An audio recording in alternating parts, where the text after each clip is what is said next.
If you want to really see something that said, take a look at what happened.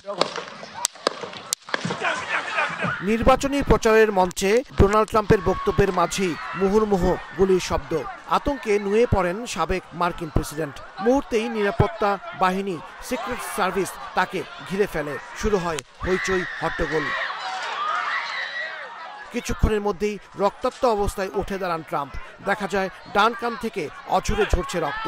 এমন অবস্থার মধ্যেই মুষ্টিবদ্ধ হাত উপরে তুলে ট্রাম্প বলে ওঠেন, ফাইট ফাইট।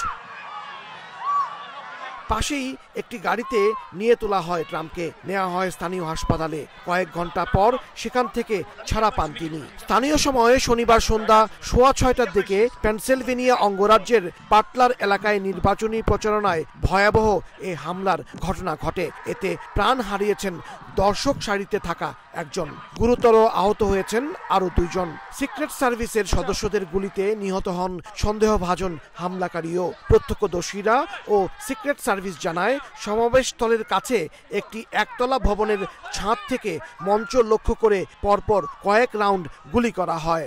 নগদের কাছে সব গ্রাহকই প্রিয়, তাই তো সারা দেশে ক্যাশ আউট চার্জ সবচেয়ে কম। প্রথমে আমরা ভেবেছিলাম এটি আতশবাজির শব্দ। এরপরই দেখি ট্রাম্প তার কানে হাত দিয়ে বসে পড়েছেন। তখন আমরাও মাটিতে বসে পড়ি। হামলার পরপরই 78 বছর বয়সী ট্রাম্প সামাজিক মাধ্যম ট্রুথ সোশ্যালে একটি পোস্ট দেন। গুলিতে ডান কানের উপরের অংশ ফোটো হয়ে গেছে বলে জানান ট্রাম্প। তবে নিরাপদ ও সুস্থ আছেন বলেও জানান তিনি।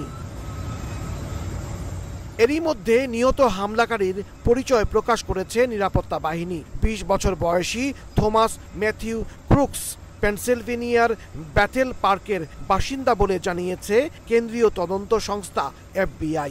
যুক্তরাষ্ট্রের নাগরিক জীবনের আধুনিক জীবনযাপনে এক নজিরবিহীন ঘটনা।